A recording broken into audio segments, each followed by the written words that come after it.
ఈరోజు సంతకాల సేకరణ అనే ఒక ప్రోగ్రాం మన సంతపేటలో పెట్టడం జరిగింది. ప్రజలందరూ కూడా చూస్తూ ఉంటారు. నా మేనకోడలైన శ్రీ దుర్గా ఏ విధంగా చనిపోయింది అనేది ప్రజలందరూ కూడా చూస్తున్నారు.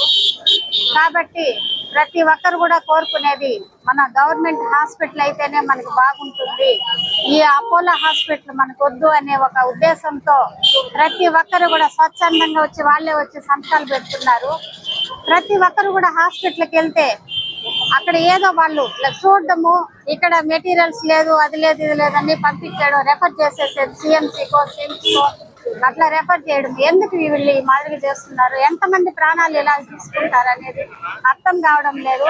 మేము కోరుకునేది ఒకటే, ఇప్పుడు ఆ తండ్రి ఒక కూతుర్ని కోల్పోయినాడు, ఆ భర్త ఒక భార్యని కోల్పోయినాడు, ఆ బిడ్డలు ఒక తల్లిని కోల్పోయినారు.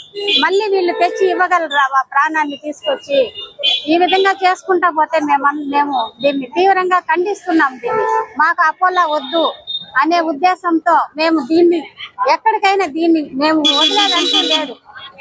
మేము ఎంతవరకైనా దీన్ని సాధిస్తామనేసి కూడా మేము కోరుకుంటున్నాం. ప్రజలందరూ కూడా వచ్చి స్వచ్ఛందంగా వచ్చి సంతకాలు పెడుతున్నారు. మాకొద్దు ఈ అపోలో హాస్పిటల్ అనేది, మాకొద్దు, మాకు గవర్నమెంట్ హాస్పిటలే బాగుంది, ముందు బాగా చూస్తా అన్నారు, ఇప్పుడు పోతే చూడడం లేదు సరిగా అనే విధంగా ప్రజలందరూ కూడా విరక్తితో ఉన్నారు.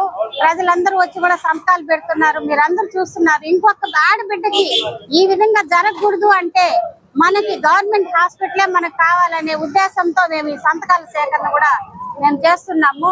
దీన్ని మేము మన సీఎం దాకా కూడా, మన ఎమ్మెల్యే గారితో చెప్పి సీఎం దాకా కూడా తీసుకొని పోయి మేము దీనిపైన, ఆ హాస్పిటల్ పైన మేము తీవ్రంగా దాన్ని మేము ఖండిస్తూ, ఎవరైతే ఆ రోజు డ్యూటీలో ఉన్నారో డాక్టర్స్ వాళ్ళ పైన తీవ్రంగా వాళ్ళని ఖండించాలని కూడా, వాళ్ళని సస్పెండ్ చేసి వాళ్ళని ఇంటికి పంపించాలి ముఖ్యంగా. ఎందుకంటే ఇంకొక ఆడబిడ్డకి ఈ విధంగా జరగకూడదు.